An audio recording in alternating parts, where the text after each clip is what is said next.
Hi ಸ್ನೇಹಿತರೆ, ನಮ್ಮ ಕರ್ನಾಟಕ ಸರ್ಕಾರದಿಂದ SLC ಮತ್ತು PUC ವಿದ್ಯಾರ್ಥಿಗಳಿಗೆ ಒಂದು ಗುಡ್ ನ್ಯೂಸ್ ಇದೆ. ಅದೇನು ಗುಡ್ ನ್ಯೂಸ್ ಅಂದರೆ, ನೆಕ್ಸ್ಟು ಏನು 2026-27 ಅಕಾಡೆಮಿಕ್ ಇಯರ್ ಇದೆ, ಆ ಅಕಾಡೆಮಿಕ್ ಇಯರಿಂದ ಯಾವುದೇ ಕಾರಣಕ್ಕೂ ನಿಮ್ಮ SLC ಮತ್ತು PUC ಮಾರ್ಕ್ಸ್ ಕಾರ್ಡ್ಗಳು ಹಾರ್ಡ್ ಕಾಪಿ ಕೊಡಲ್ವಂತೆ. ಸೊ ಹಾರ್ಡ್ ಕಾಪಿ ಬದಲು ಏನು ಮಾಡ್ತಾರೆ, ಮಾರ್ಕ್ಸ್ ಕಾರ್ಡ್ನ ಡೈರೆಕ್ಟಾಗಿ ಡಿಜಿಲಾಕರ್ಗೆ ಅಪ್ಲೋಡ್ ಮಾಡ್ತಾರೆ. ಸೊ ಈ ಸರಿನೂ ಕೂಡ ನಿಮ್ಮ ಮಾರ್ಕ್ಸ್ ಕಾರ್ಡು ಡಿಜಿಲಾಕರ್ಗೆ ಅಪ್ಲೋಡ್ ಮಾಡಿದ್ರು, ಅದ್ರ ಜೊತೆಗೆ ಹಾರ್ಡ್ ಕಾಪಿನೂ ಕೊಟ್ಟಿದ್ರು. ಬಟ್ ಇನ್ಮೇಲಿಂದ ಏನು ಮಾಡ್ತಿದ್ದಾರೆ, ಸೆಂಟ್ರಲ್ ಗೌರ್ಮೆಂಟ್ ಏನು ಎಜುಕೇಷನ್ ಡಿಪಾರ್ಟ್ಮೆಂಟ್ ಇದೆ ಅದರ ಇನ್ಸ್ಟ್ರಕ್ಷನ್ಸ್ ಮೇಲೆ ಯಾವುದೇ ಕಾರಣಕ್ಕೂ ಹಾರ್ಡ್ ಕಾಪಿ ಕೊಡಬಾರ್ದು ಅಂತ ಅವರು ಡಿಸೈಡ್ ಮಾಡ್ಕೊಂಡಿದ್ದಾರೆ. ಸೊ ಆ್ಯಂಡ್ ಇನ್ನೊಂದೇನೆಂದರೆ, ಈ ಮಾರ್ಕ್ಸ್ ಕಾರ್ಡಲ್ಲಿ ನಿಮ್ಮ ಆಧಾರ್ ನಂಬರು, UDIS ನಂಬರು, ಜೊತೆಗೆ ಅಪಾರ್ ID, ಜೊತೆಗೆ ಫೋಟೋ, ಇದೆಲ್ಲನೂ ಕೂಡ ಮಾರ್ಕ್ಸ್ ಕಾರ್ಡ್ ಮೇಲೆ ಇನ್ಮೇಲೆ ಪ್ರಿಂಟ್ ಆಗುತ್ತೆ.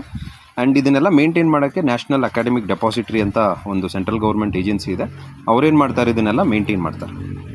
ಆ್ಯಂಡ್ ಇದರಿಂದ ನಿಮಗೊಂದು ಅಡ್ವಾಂಟೇಜ್ ಏನು ಅಂದರೆ, ಸೊ ಇನ್ಮೇಲೆ ಮಾರ್ಕ್ಸ್ ಕಾರ್ಡ್ ತೊಗೋಬೇಕು ಅಂತ ಯಾವುದೇ ಕಾಲೇಜ್ಗಳ ಹತ್ರ ಹೋಗಿ ಅಲಿಯಂಗಿರಲ್ಲ, ಅವ್ರನ್ನ ಕೇಳಬೇಕು ಇವ್ರನ್ನ ಕೇಳಬೇಕು ಅನ್ನೋ ಒಂದು ಪರಿಸ್ಥಿತಿ ಇರಲ್ಲ.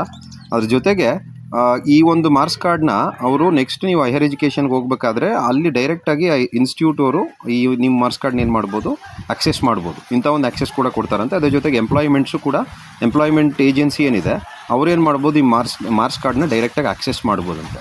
ಸೊ ಅಂದರೆ ನೀವು ಯಾವುದೇ ಕಾರಣಕ್ಕೂ ಅಲ್ಲೆಲ್ಲ ಹಾರ್ಡ್ ಕಾಪಿಗಳನ್ನ ಸಬ್ಮಿಟ್ ಮಾಡುವಂಥದ್ದಿರಲ್ಲ. ಸೊ ಅಂದರೆ ಈಗ ಏನು ಮಾಡ್ತಾಯಿದ್ದಾರೆ, ಕಂಪ್ಲೀಟಾಗಿ ಈ ಒಂದು ಸಿಸ್ಟಮ್ನ ಡಿಜಿಟಲೈಸ್ ಮಾಡ್ತಾ ಇದ್ದಾರೆ. ಸೊ ಇದು 2026-27 ಯಾರು ಈಗ ಅಟ್ ಪ್ರೆಸೆಂಟ್ ಸೆಕೆಂಡ್ PUC ಇದ್ದಾರೆ ಅಥವಾ SLC ಇದ್ದಾರೆ, ಸೊ ಅವ್ರಿಗೆ ಅಪ್ಲೈ ಆಗುತ್ತೆ. ಇನ್ಮೇಲೆ ನಿಮ್ಗೆ ಯಾವುದೇ ಕಾರಣಕ್ಕೂ ಏನು ಸಿಗಲ್ಲ, ಹಾರ್ಡ್ ಕಾಪಿ ಮಾರ್ಕ್ಸ್ ಕಾರ್ಡ್ ಸಿಗಲ್ಲ. ಸೊ ಇದು ಒಂದು ಹೊಸ ಒಂದು ಇನಿಷಿಯೇಟಿವ್ ನಮ್ಮ ಸ್ಟೇಟ್ ಗೌರ್ಮೆಂಟ್ ಅವ್ರು ತೊಗೋತಿರೋದು ಆನ್ ಏನು ಸೆಂಟ್ರಲ್ ಗೌರ್ಮೆಂಟ್ ಎಜುಕೇಷನ್ ಡಿಪಾರ್ಟ್ಮೆಂಟ್ ಇದೆ ಅವರ ಒಂದು ಇದು ಅವರೊಂದು ರೂಲ್ಸ್ ಮೇಲೆ ಏನು ಮಾಡ್ತಿದ್ದಾರೆ, ಈ ಒಂದು ಪ್ರಾಸೆಸ್ನ ನಮ್ಮ ಸ್ಟೇಟ್ ಗೌರ್ಮೆಂಟ್ ಅವ್ರು ಮಾಡ್ತಿದ್ದಾರೆ. ಸೊ ಇದೊಂದು ನ್ಯೂಸ್ ಹೀಗಿರೋದು.